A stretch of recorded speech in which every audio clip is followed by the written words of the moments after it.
Аяқ алысы жаман емес. Бұған дейінгі жарыстардың барысында әрине өзіндік жекпе-жек өткізу мәнері бар. Оны әлем біріншілігінде де көрдік.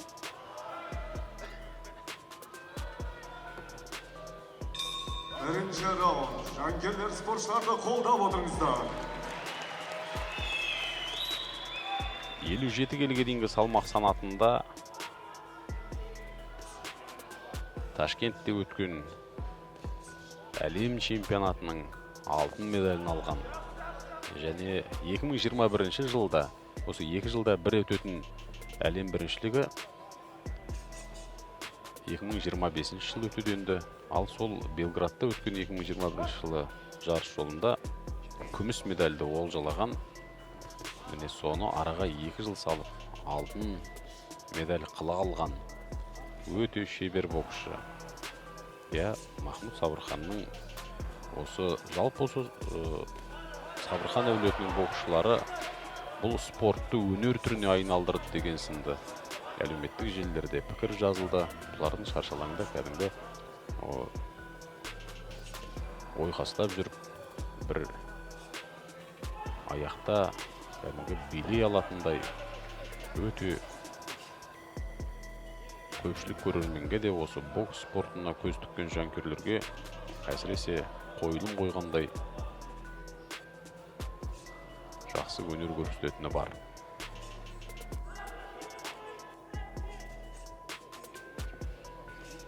Міне екі боксшы да шаршалаңның шетіне шықпай, қақ ортада жекпе-жек өткізіп жатыр. Жанкүйерлер әрбір соққыға әсерленіп отқаны сөзсіз.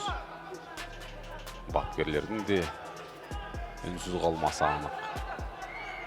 Қарсыласының соққысынан сытылып кетті.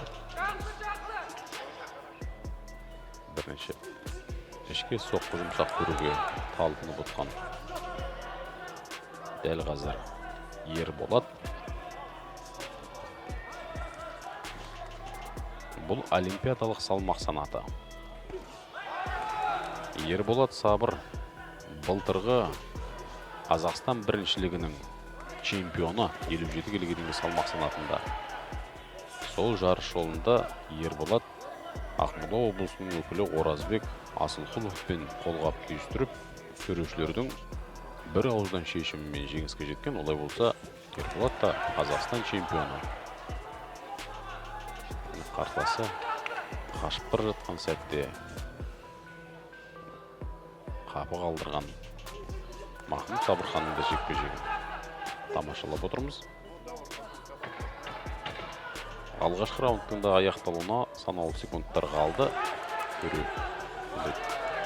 Төрешілердің шешіміне еш мұрсат қалдырмай, Махмұт Сабырхан осы раундтың соңында өте белсенді болды және қарсыласына бір шама соққыны дарыта алды. Шаршалаңның қызыл башында демал отырған Махмұт Сабырхан. Шымкент қаласының боксшысы. Жасы 20 келі.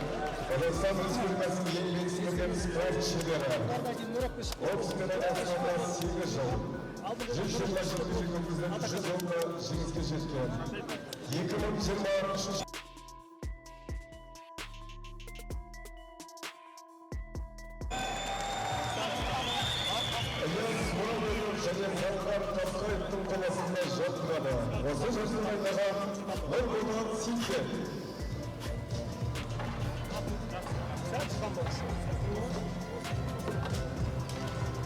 Екінші раунд.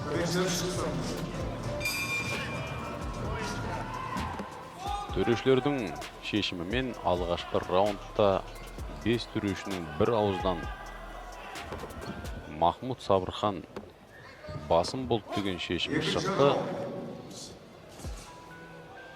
Олай болса, алғашқы раунд міне Махмұт Сабырханның еншісіне жазылды. Бұлар жас ерекшеліктері де шамалас. Бұған дейін біз Теміртас Жүсіповтың жекпе-жек өткізгенін көрдік. 1988 жылы дүниеге келген спортшы. Жарақатына байланысты төреші жекпе-жекті уақытша тоқтатуға шешім қабылдады. бұл жерде Ерболат Сабырдың мұрны қанаған екен. Енді жалғастыруға толық мүмкіндік бар. Махмұт Сабырхан солақай қарсыласты жіп соққылармен тоқтатып жатыр. Және өз шабуылын да сол жіп арқылы өрбітеді. Алайда Ерболаттың да мына айтары бар.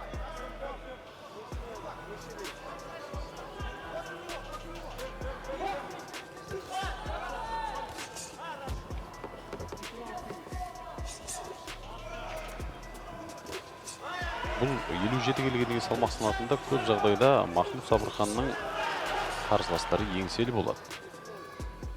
Одан 4 өліге бір қарыс бойлар ұзын болады дейді. Соған арнайы тәсіл таңдап құрып тұретін Ілияс Бапкердің де дәл осы тұста шеберлігін атап өткен жөн. Төреші уақытша тоқтатуы мүмкін ба? Енді дәрігердің көмегіне жүгінбей өзі Ерболаттың осы жүзіндегі қанды түртіп жекпе-жекті ары қарай жалғастыруға пәрмен береді.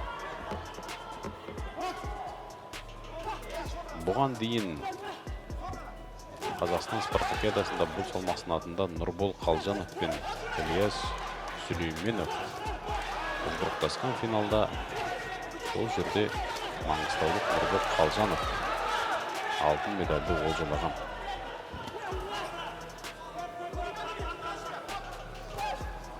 Ал жазда өткен жарыста Серік Теміржанов алтын медаль иеленген. Бұл жерде есеп ашты төреші.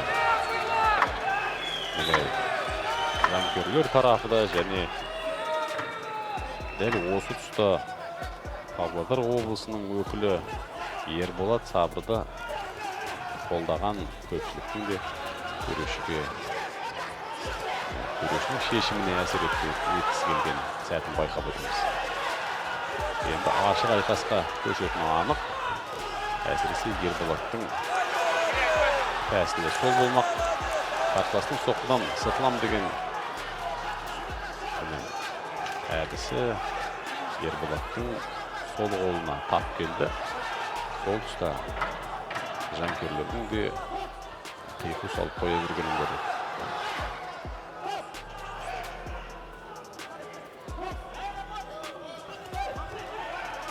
Екінші раундта аяқталды.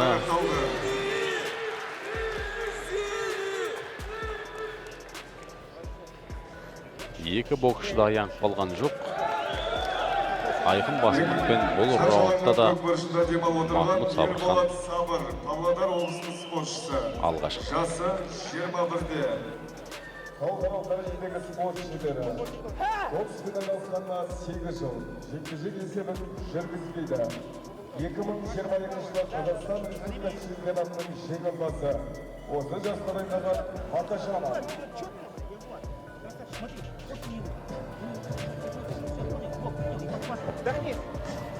Ерболат Сабыр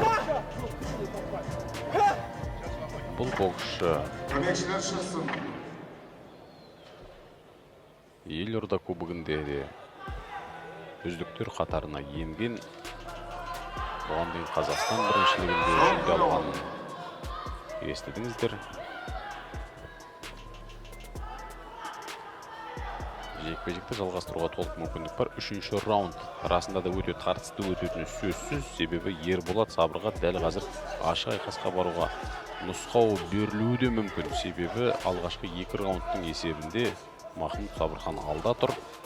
Ал оны еңсеру үшін, оны өзгерту үшін тек нокаут мерзімнен бұрын бұл жекпе-жекті аяқтайтын бір әдіс керек. Ал ол әдіс бір ғана соққымен, ауыр соққымен болатыны сөзсіз. Дегенмен міне сол қолына дәл келген сәтте Махмұт Сабырхан қарсыласын қапы қалдырды. өзінің қарсыластарының бойы күші болғандықтан бір ерекше әдіс.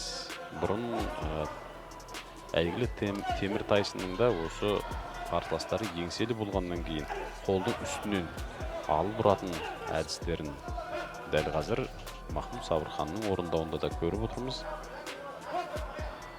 Яғни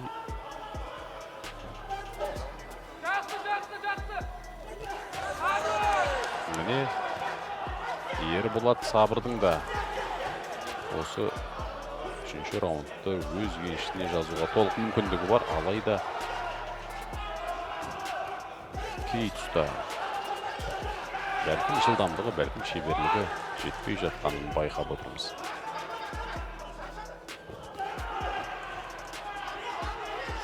Үшінші раунд. Екі боксшы да ентігіп қалған тәрізді.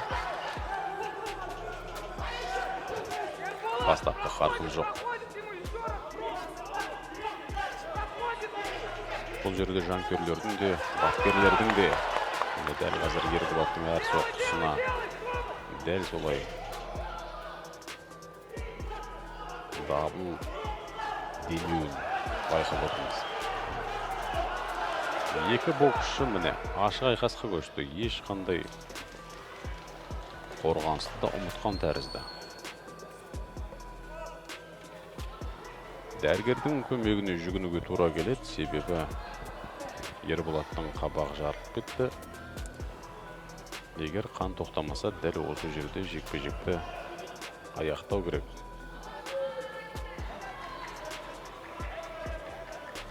Жалғастыруға мүмкіндік бар. Бұл жерде дәрігерлер жарақаттың ауыр орташа деңгейде екенін көреді. Екі боксшы еш тоқтар емес. Әсіресе үшінші раунд. Ол да өз мәресіне таяп қалды. Сондықтан қарсыластар енді аянып қалмасы анық. Екі боксшы да тек алға ұмтылып жатыр.